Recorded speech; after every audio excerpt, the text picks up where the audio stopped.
Good morning friends. आप सभी का स्वागत है आपके अपने चैनल स्टडी विद राहुल 247 पर। जैसे कि आप सभी सीटेट की तैयारी करते हैं, बहुत बड़े बड़े चैनल को देखते हैं, सुनते हैं, और अगर कॉन्फिडेंस नहीं आ रहा है बाल विकास और अधिगम पे, पर्यावरण पे, गणित पे, चाहे आप पेपर 1 या पेपर 2 की तैयारी करते हैं, तो इस चैनल को अवश्य सब्सक्राइब करें। मैं विश्वास दिलाता हूँ कि चाहे सीडीपी हो, पर्यावरण हो, गणित हो, आपको अपने ऊपर कॉन्फिडेंस आएगा और आप 120 प्लस स्कोर करेंगे, ये मेरा वादा है। साथ ही साथ क्लास ज्वाइन करना चाहते हैं तो ऐप ना होने के कारण आप टेंशन ना लीजिए, यूट्यूब के माध्यम से ही क्लास चलता है। आप 500 पेमेंट करके क्लास ज्वाइन कर सकते हैं और रिजल्ट 100% प्राप्त कर सकते हैं। चलिए आज के क्लास में हम लोग जुलाई 2024 के प्रश्न पत्र का हल देखेंगे, जो बाल विकास और अधिगम का होगा पेपर 1 के लिए। और बाल विकास अधिगम यदि पेपर 1 या पेपर 2 हो तो आप सभी लोग देखिए, क्योंकि यहाँ से प्रश्न दोनों में मैच करता है। कथन और व्याख्या वाले प्रश्न का कैसे तुक्का मारना है, किस तरह से उसका ऑप्शन चुनना है, टैग वर्ड क्या पकड़ना है, पॉजिटिव निगेटिव वर्ड क्या होता है, और 2011 से लेकर 2024 तक के प्रश्न पत्र को साथ साथ आपको यहाँ 100% तैयारी करा दी जाएगी। चलिए शुरुआत किया जाए। पहला प्रश्न इंग्लिश और हिंदी दोनों में आपको प्रश्न देखने को मिलेगा। यहाँ पे बाल विकास और शिक्षा शास्त्र से पहला प्रश्न है, निम्नलिखित में से कौन सा निरंतर और व्यापक मूल्यांकन का समर्थन करेगा? Which of the following would support continuous and comprehensive evolution? Option है सर्वश्रेष्ठ कार्य, पोर्टफोलियो, वृद्धि और अधिगम, प्रगति, पोर्टफोलियो। देखिए तो पोर्टफोलियो दोनों ऑप्शन में, अगर एक ऑप्शन में होता तो मैं चला जाता, लेकिन यहाँ वृद्धि और प्रगति के साथ पोर्टफोलियो, तो ये दूसरा ऑप्शन सही हो जाएगा। और एक बात बड़ी ध्यान से देखिए आप लोग, बड़ा ऑप्शन सही ऑप्शन, जब भी आपको उत्तर एग्जैक्ट पता ना हो तो बड़े ऑप्शन या कुछ अटपटा शब्द आपको मिले, अटपटा का मतलब नया वर्ड, उसको टिक कीजिएगा। 90% चांस होता है कि सही हो जाए। चलिए कथन और कारण वाले हमारे भाई साहब आ गए, प्रश्न आ गया, और इसे जैसे आप लोग देखते हैं परेशानी बढ़ जाता है, लेकिन ये उतना परेशान करने वाला होता नहीं है। यहाँ तुक्का खूब काम करता है, लेकिन फिर भी प्रश्न देखना ही पड़ेगा। शिक्षकों को बच्चों के साथ काम करते समय लगातार अपने स्वयं के दृष्टिकोण और पूर्वग्रहों के बीच जांच करना चाहिए। बिल्कुल करना चाहिए, उचित है। समस्या समाधान की प्रक्रिया कार्यात्मक स्थिरता से बाधित है, ये भी सही है। तो इसका सही जवाब हो जाएगा ए और आर दोनों सही है। ए की आर व्याख्या करता है, ऑप्शन एक हो जाएगा। क्या हो जाएगा? ऑप्शन एक इसका सही जवाब हो जाएगा। तो जब भी कथन और कारण वाला प्रश्न अगर 7 से 8 प्रश्न मिलता है तो आप सब में अगर उत्तर पता है तो ठीक, नहीं पता है तो सब में यही टिक मारिए। अगर 7 प्रश्न है तो निश्चित 5 सही हो जाएगा। नेक्स्ट है, गणित में अपने खराब अंक के बारे में बात करते हुए कवि कहता है, मुझे अंकों की समझ नहीं है। अभी अपने प्रदर्शन का कारण किसको ठहरा रहा है? तो वो योग्यता के अभाव को ठहरा रहा है, ना कि कोशिश की कमी को। चलिए अगला प्रश्न देखते हैं।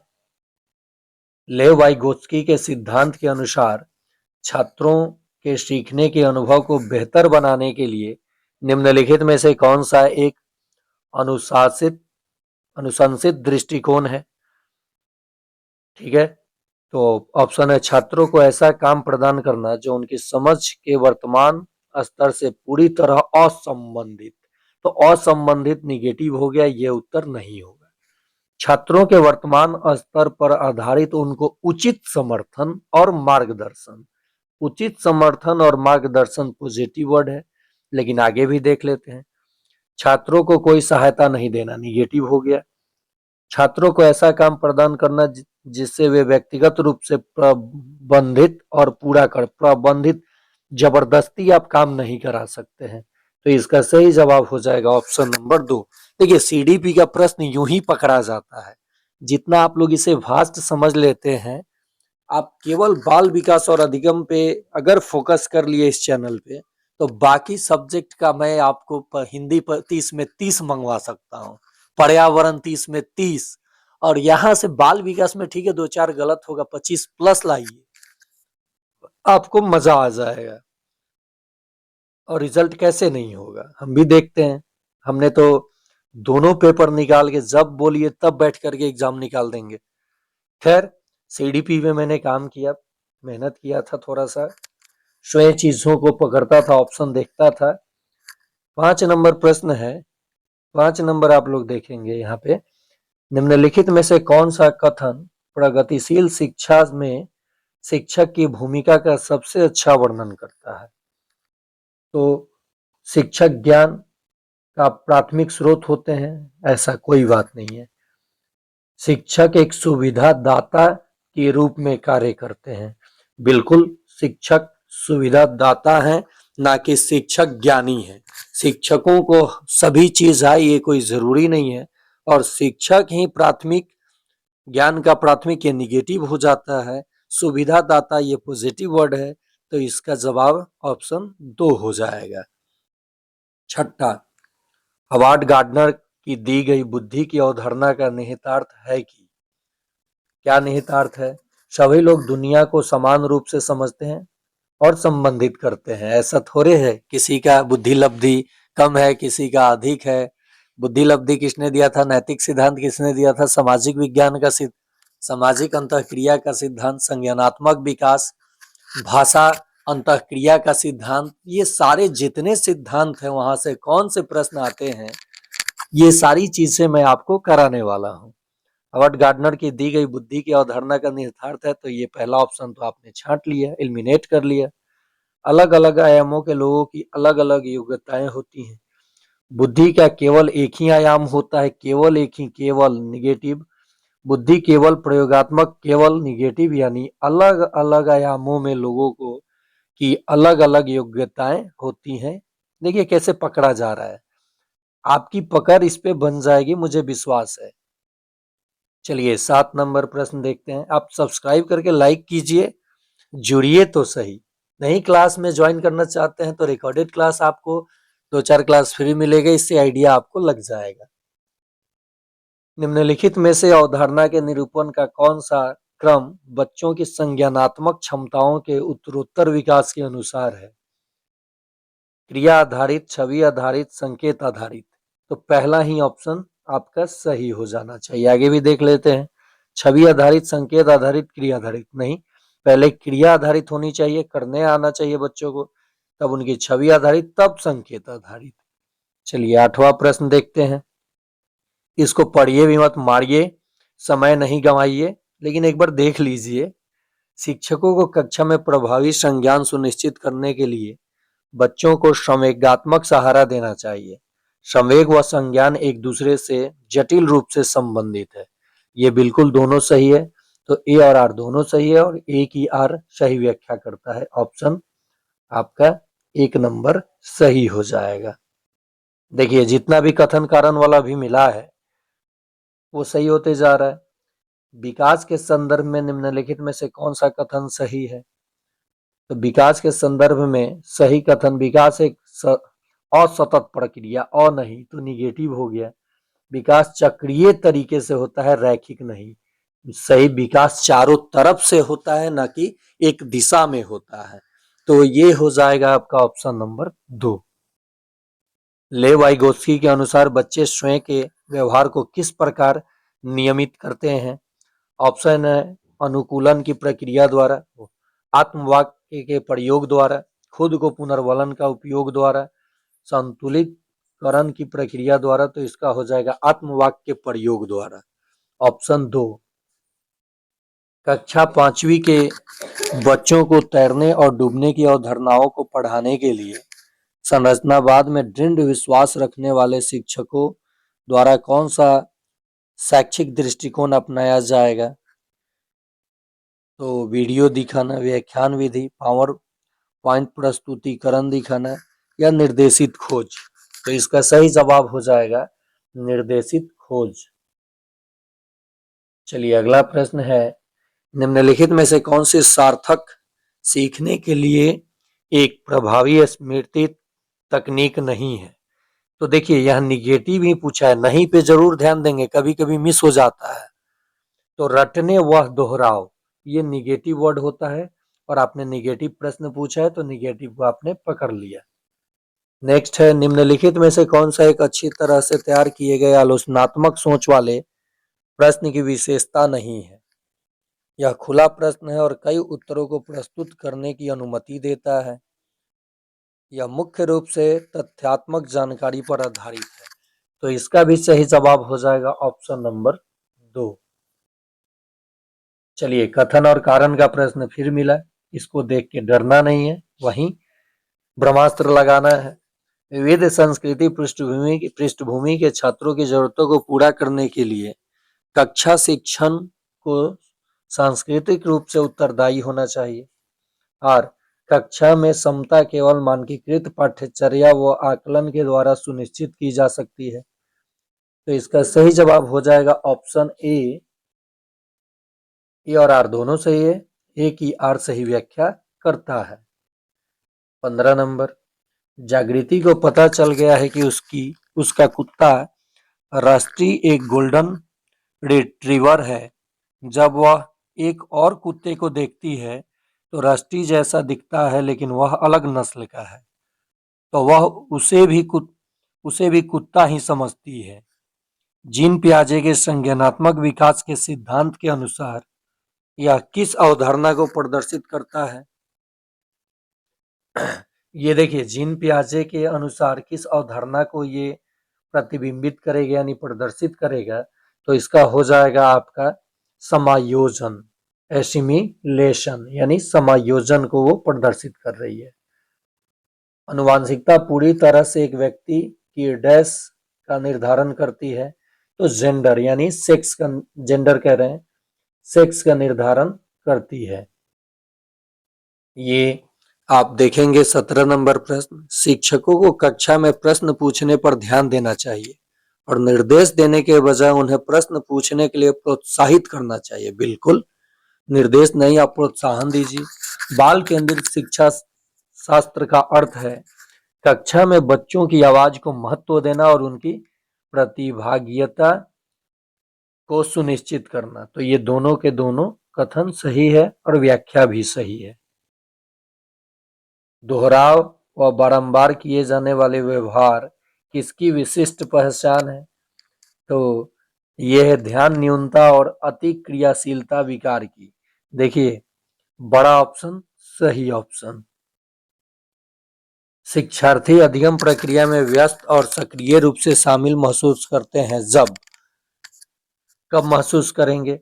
गतिविधियां उनके संदर्भ से संबंधित होती है। अधिगम का बल दोहराव और रटने पर होता है? नहीं नहीं नहीं नहीं नहीं, शिक्षार्थियों की सामाजिक भावात्मक आवश्यकताओं की उपेक्षा की जाती है। बड़ा ऑप्शन सही ऑप्शन, ये भी बड़ा ऑप्शन सही ऑप्शन हो जाएगा। चलिए अगला प्रश्न देखते हैं 20 नंबर। आमतौर पर सीखने की अक्षमता कठिनाइयों वाले बच्चों में क्या होता है?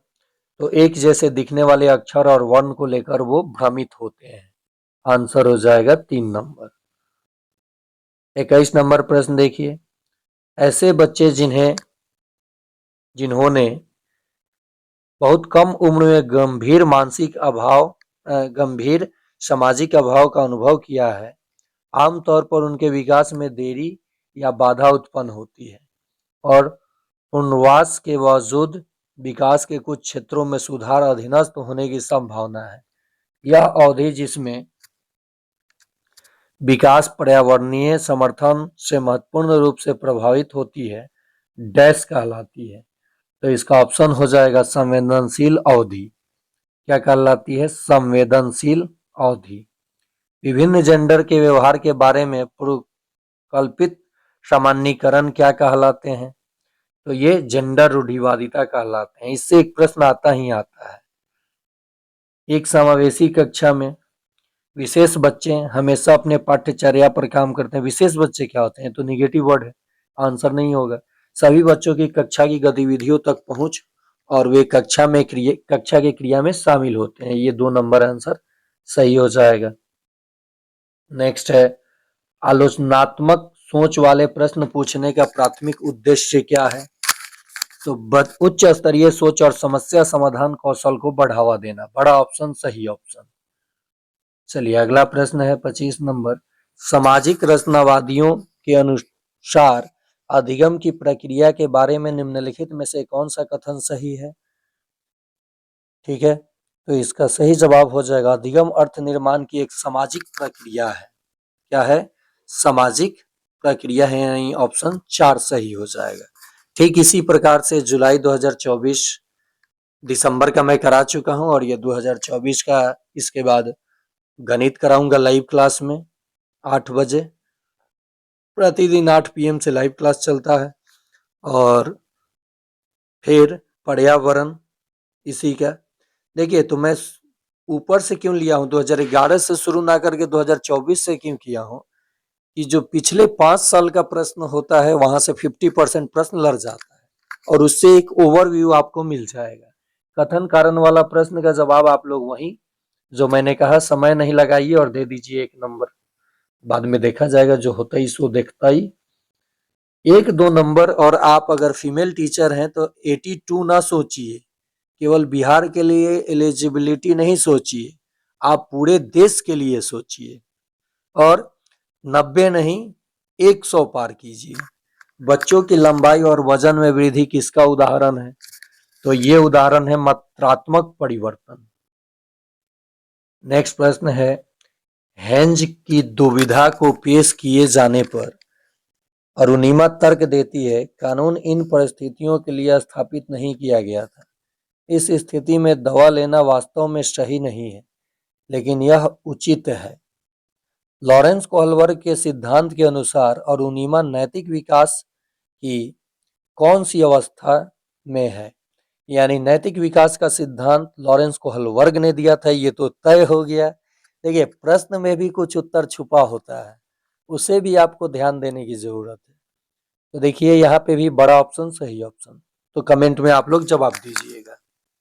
नेक्स्ट सेकंड लास्ट प्रश्न, ये कराने से पहले मैं आपसे एक रिक्वेस्ट करूंगा, ठीक है, सब्सक्राइब नहीं किए, ज्वाइन नहीं कीजिए, लेकिन वीडियो आप देख रहे हैं तो कम से कम लाइक कीजिए कि अन्य साथियों के पास ये वीडियो जा पाए। प्रतिभाशाली बच्चों के संदर्भ में निम्नलिखित में से कौन सा सही है? तो इसका भी जवाब आप लोग देंगे क्या कमेंट में? नहीं, इसका बड़ा ऑप्शन नहीं होगा, इसलिए आप ध्यान दीजिए। प्रतिभाशाली छात्र अन्य छात्रों की तुलना में अपेक्षाकृत उन्नत गति से सीखते हैं। जिनकी बुद्धि लब्धि 130 प्लस 140 तक होती है वो गॉड गिफ्टेड हो जाते हैं। जीन पियाजे के अनुसार निम्नलिखित में से कौन सी क्षमताएं पूर्व संक्रियात्मक अवस्था की विशेषता है? तो 30 का सही जवाब हो जाएगा ऑप्शन 4, प्रतीकात्मक खेल और जीववाद। बड़ा ऑप्शन सही ऑप्शन। तो ये रहा बाल विकास और अधिगम का प्रश्न 2024 जुलाई में जो पूछा गया है 1 to 5 में। ठीक इसी प्रकार 6 to 8 का 1 to 5 के सभी विषय, 6 to 8 का सामाजिक विज्ञान, गणित और विज्ञान, CDP, हिंदी, भाषा 1 चाहे भाषा 2 हो, आपको इसी तरीके से टैग वर्ड के साथ पकड़ने के लिए सिखाया जाता है इस चैनल पे। तो अब आप देख चुके होंगे वीडियो, लाइक कीजिए, चैनल को सब्सक्राइब कीजिए। धन्यवाद।